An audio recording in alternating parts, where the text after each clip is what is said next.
The Vatican, October 30th, 1503. You're standing in the Apostolic Palace beneath ceilings that stretch toward heaven itself. Frescoes of angels and saints staring down with painted eyes that seem for the first time in their existence to be looking away. The air is thick, wine-soaked, heavy with something you can't name but feel in your chest like a stone.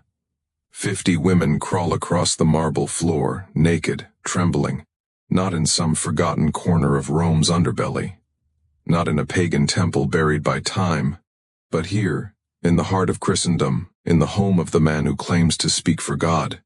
Their knees scrape against cold stone.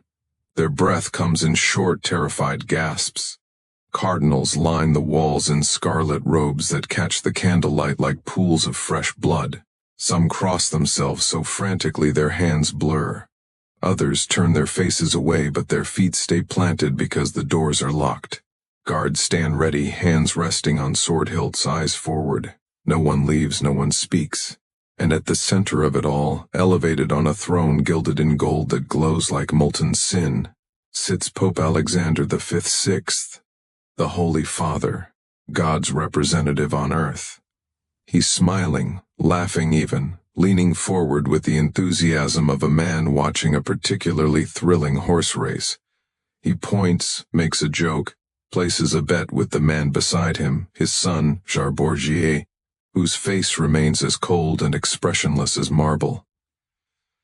But this is only the opening act. What follows will be so depraved, so violently opposed to every sacred word ever spoken within these walls that Jan Burchard, the Vatican's master of ceremonies, a man who has witnessed years of scandal, will sit in his chamber afterward with trembling hands, knowing that what he's about to write might be the most damning testimony ever penned against the Church.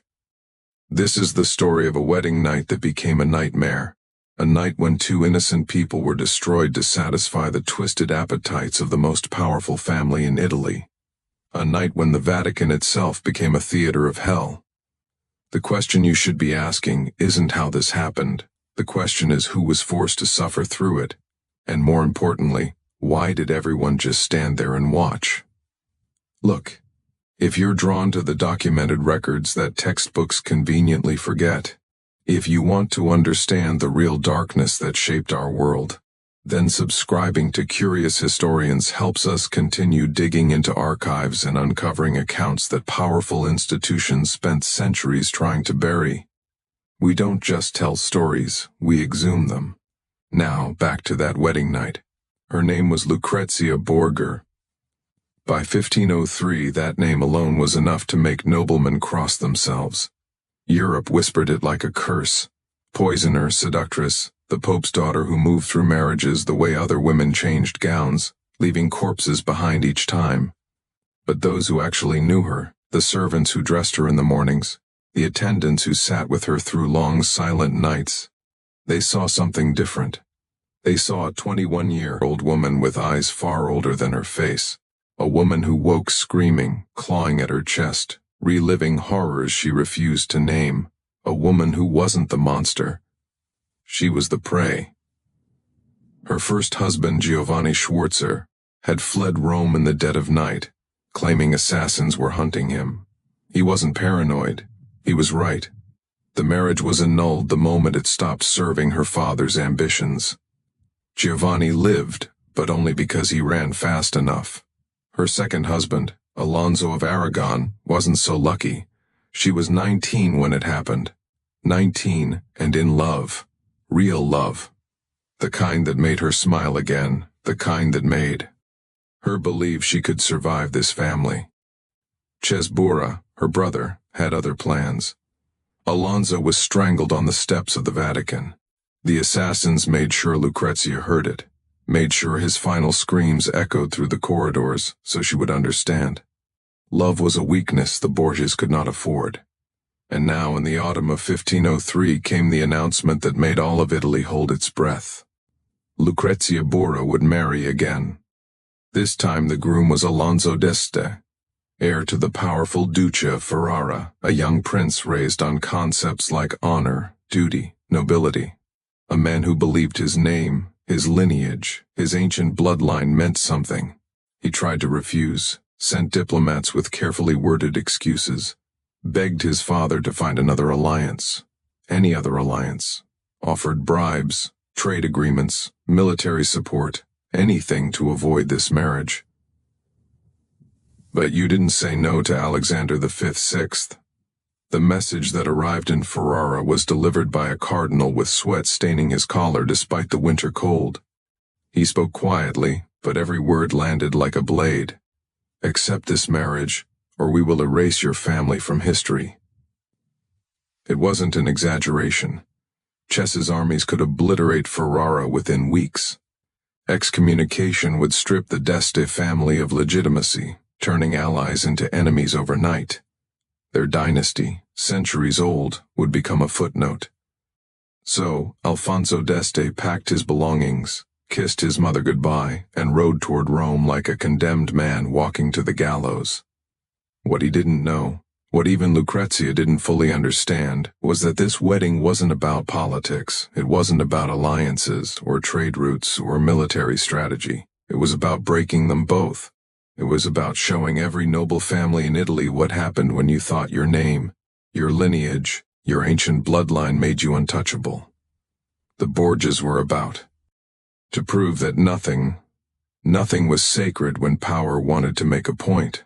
And if this story doesn't make you pause and realize how easily human dignity can be shattered by those who hold the reins, then you're not paying attention to the lesson that echoes from 1503 straight into our present day. Because this isn't ancient history, this is a mirror. December 1503, Alonso d'Este enters Rome. The journey has been brutal. Frozen mountain passes, roads turn to mud, nights spent in taverns where locals go silent when his name is mentioned. But nothing prepared him for the sight of the Vatican itself. It rises before him like a stone colossus, half cathedral, half fortress. Even from a distance, it doesn't look like the home of God. It looks like a predator's den. Inside, the welcome is overwhelming. Alexander V, 6th sits enthroned in white and gold that catches the candle light like molten metal. His face is flushed, jovial, delighted. He spreads his arms wide. Welcome, my son. Welcome to Rome. Beside him stands Shebura, 26 years old, silent, motionless, already the most feared man in Italy. When Char's eyes lock onto Alonso, the message is unmistakable. You belong to us now. What follows are weeks of slow humiliation disguised as celebration. At banquets, Alfonso is seated beside courtesans while clergy watch with barely concealed amusement. On hunting trips, Cesare displays his skill with alarming precision. Every crossbow bolt finds its mark. Every kill feels less like sport and more like a demonstration. At receptions, Alexander makes jokes about Lucrezia's previous husbands. Such tragic luck. 2 husbands dead before their time. Let's hope the 3rd time is the charm. Yes. The court laughs. Alfonso sits frozen. At night, he's kept in isolated chambers, watched constantly by papal guards. He asks to send letters home. They're intercepted. He tries to arrange a queue. At departure. The guards inform him that would be unwise. He is a prisoner, a prop in someone else's play. Meanwhile, Lucrezia watches from her apartments. She knows something is wrong. Her maids whisper about strange preparations, unfamiliar women being led through hidden passages, Cesare moving through the palace with that particular smile that makes servants cross themselves. But no one will give her straight answers. The night before the wedding, she can't bear it anymore. She flees to the Sistine Chapel. Beneath Michelangelo's vast ceiling, beneath God's hand reaching toward Adam, Lucrezia Borgia collapses to her knees. She doesn't pray for love. She doesn't pray for happiness. She prays for escape. Please, please don't let this happen. The chapel remains silent. When she finally stands and walks back toward her chambers, her face is blank, empty. She understands now. No one is coming to save her because while she was praying, Cesare and Alexander were finalizing the details. 50 courtesans, educated, refined women who frequented Roman salons, had been hand-selected and brought into secret chambers beneath the palace. Many wept when they learned what the Pope expected of them, but none dared refuse the head of Christendom. They were told to dress in their finest silks and velvets. They were told they would be part of the wedding celebration. They were not told they would be ordered to remove every layer. They were escorted through hidden passageways by lantern light, kept separated so they couldn't build courage through solidarity. Servants who witnessed these preparations made the sign of the cross so many times their hands cramped. They whispered prayers that clung to their lips like frost. They knew something unholy was rising within the Vatican's walls. And Johann Burchard, the master of ceremonies, sat in his chamber, reviewing the protocol for tomorrow. His hand trembled as he dipped his quill into ink. He understood, in a way that made his blood run cold, that what he was about to witness would either be buried forever by the Church or stand as the most damning document in Christian history. The night of October 30th, 1503 was coming, and it would drag even the walls of the Vatican closer to hell. October 30th dawns with bells. They ring across the 7 hills of Rome, calling the faithful to witness a papal wedding. Crowds gather in the streets. Inside the Apostolic Palace, Lucrezia is prepared by a dozen attendants. Her gown is silk embroidered with gold thread, glowing like liquid flame. Her hair braided with pearls falling in intricate plaits. Her face powdered pale, masking the exhaustion and fear beneath. When she looks in the mirror, she doesn't see a bride. She sees a sacrifice. The ceremony is held in the papal chapel, a chamber drowning in gilded walls and holy paintings. Alexander V, 6th officiates personally, his voice booming as he binds Alonso and Lucrezia together before God. Rows of scarlet-clad cardinals stand along the walls, their faces carved into masks of devotion, but behind their eyes flickers something else: dread. After the vows, guests are escorted to the border apartments, halls resplendent with fresco by Pinterio. Stories of saints and heroes stretching across walls that will soon witness their own perversion. Tables overflow with roasted boar, pheasants adorned in feathers, exotic fruits, goblets of wine flowing freely. Cardinals, nobles, emissaries from Ferrara, all carefully selected, fill the room. Alonso and Lucrezia sit at the head table, trapped in a celebration that already feels unreal. At first everything unfolds like any noble feast. Gentle music drifts through the air, toasts offered, hollow compliments exchanged. But as the night deepens, the atmosphere shifts. Alexander V, 6th, flushed from wine, grows louder, more jubilant. Then Cesare, silent until now, slowly rises from his seat. With a subtle tilt of his head, he gives a command. The massive doors slam shut, guards take positions. Hands on sword hilts. No one will leave this room. At Cesare's signal, side doors open. 50 women step into the hall, draped in velvet and jewels, but unable to hide the terror in their eyes. A hush falls over the room. Thick as smoke, Alexander V, 6th rises, smiling as if unveiling a masterpiece. My friends, the true entertainment is about to begin. At the Pope's command, the courtesans begin to remove their garments. Silk and velvet slip to the marble floor until they stand completely naked before the assembly. Princes, cardinals, nobles, all frozen in stunned disbelief.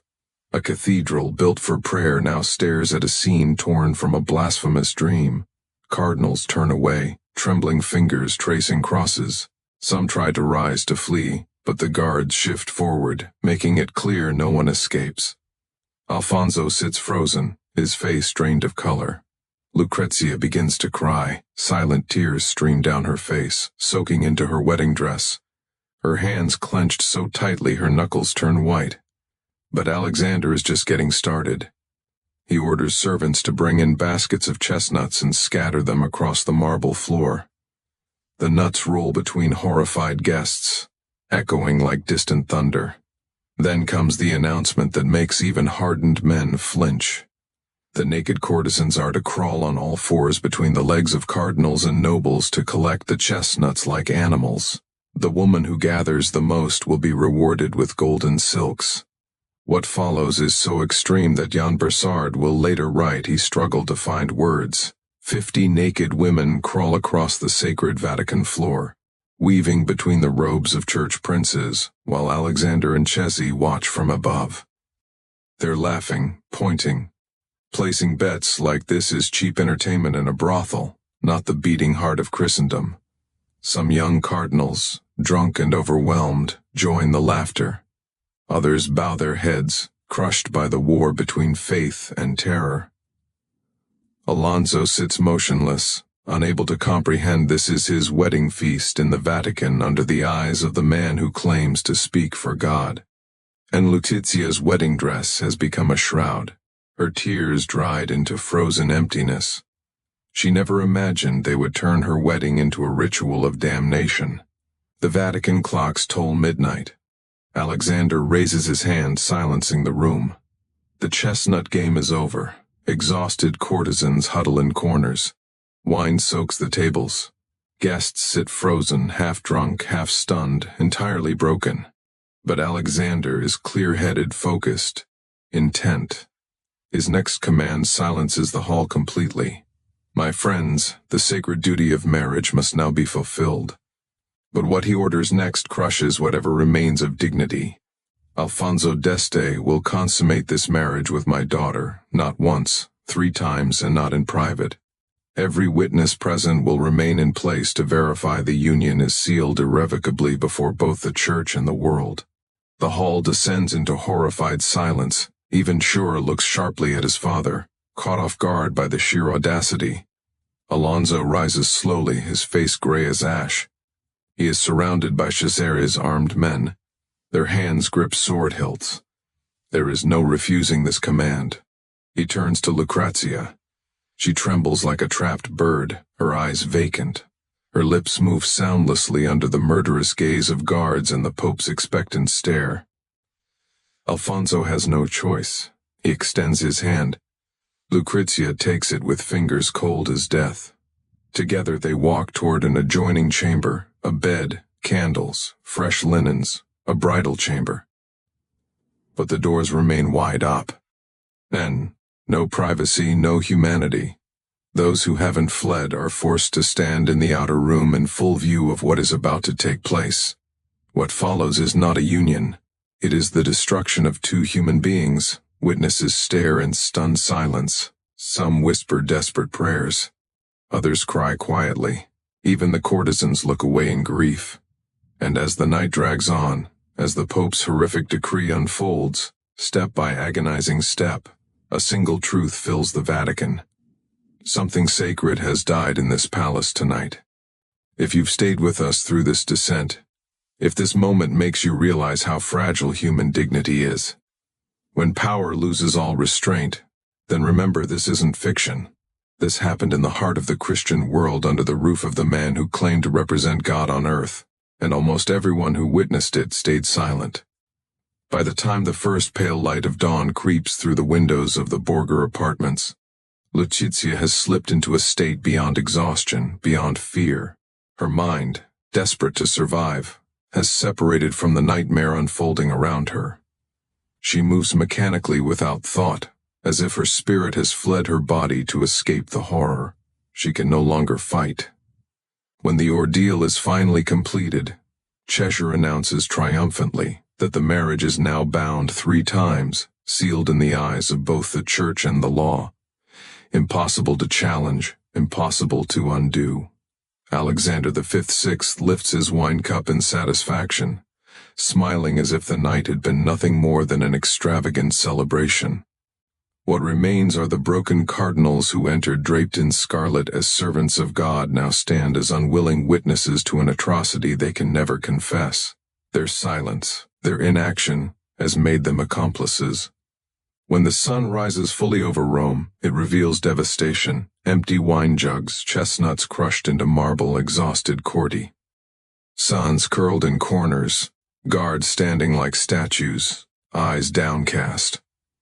In the adjoining chamber, Lucrezia lies completely still, staring upward as if the ceiling were miles away. Her body remains in the room, but her spirit is elsewhere, somewhere unreachable. Alfonso sits at the edge of the bed, trembling violently, his face buried in his hands. Nothing in his life, no battlefield, no political threat, has ever shattered him like this night. Within days, Alfonso leaves Rome quietly, broken beyond repair. He returns to Ferrara, carrying a silence he will hold for the rest of his life. Not once does he ever speak of that night again. But the story cannot be contained. Word of the banquet spreads like plague whispers in Roman streets, turning into murmurs across Italy, then erupting into reports sent to courts throughout Europe. Ambassadors write in coded letters, priests speak in veiled warnings, nobles read the dispatches in stunned disbelief. The Venetian envoy famously writes, "What happened in the Vatican surpasses even the darkest imaginations of ancient Rome." The Borgias had been feared before, but now they are viewed as the very embodiment of corruption. In marketplaces and taverns, people lower their voices when uttering their name, as if the family itself could hear their whispers. Lucrezia moves to Ferrara and tries desperately to craft a normal life. She funds charities, protects artists, nurtures literature and beauty. But those who see her privately describe the same thing: a lingering sorrow, a quiet melancholy, eyes that have seen too much. She bears children with Alonso, but their marriage, irrevocably poisoned by that night, is a hollow shell. They live side by side, separated by a wound no human could mend. Lucrezia dies young at 39, giving birth to her 8th child. On her deathbed she asks for a priest and prays until her final breath, her last requiem. Her dead words are, "I am ready to be free at last." Freedom, something she had been denied her entire life. Alexander V/6 dies only months after the banquet. Rumors whispering that poison, the tool he had used so often, finally found its way back to him. Cesare Borgia, stripped of power after his father's death, falls in a lonely ambush in Spain. His body is mutilated and thrown into an unmarked grave, far from the grandeur he believed he was destined for. But the night of October 30th, 1503 does not die with them. That night became a symbol, an icon of corruption so severe that it fueled the flames of the Protestant Reformation. Martin Luther and others invoked the Borgias repeatedly as proof of the Vatican's decay. The Counter-Reformation that followed was in part an attempt to erase the stain of this family from history. Yet the truth survived. Centuries later, Johann Broussard's diary resurfaced, dragging the event back into the light, refusing to let it be forgotten. Even today, more than 500 years after that night, the Chestnut Banquet and the Triple Shame stand as infamous reminders of what happens when absolute power loses all restraint. But here's what haunts me most about this story. It's not just that it happened, it's that almost everyone in that room, cardinals, nobles, witnesses, stayed.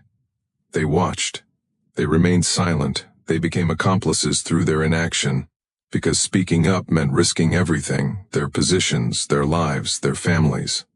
And so they chose their own safety over the dignity of 2 human beings being destroyed in front of them. This is not simply history. This is a mirror. It warns us that humanity's darkest acts are often committed in the places meant to be most sacred, that evil thrives not just through the actions of monsters, but through the silence of witnesses. Edmund Burke once wrote, "The only thing necessary for the triumph of evil is for good men to do nothing." That night in 1503, in the heart of the Vatican, good men did nothing. And 2 innocent people paid the price. You've just witnessed one of history's darkest truths. If stories like this remind you how fragile humanity is, how easily dignity can be crushed when power loses its conscience, then subscribe to Curious Historians. Help us keep digging into the archives. Help us uncover the accounts that powerful institutions spent centuries trying to bury. Because the past isn't dead, it watches and it warns, and it's up to us to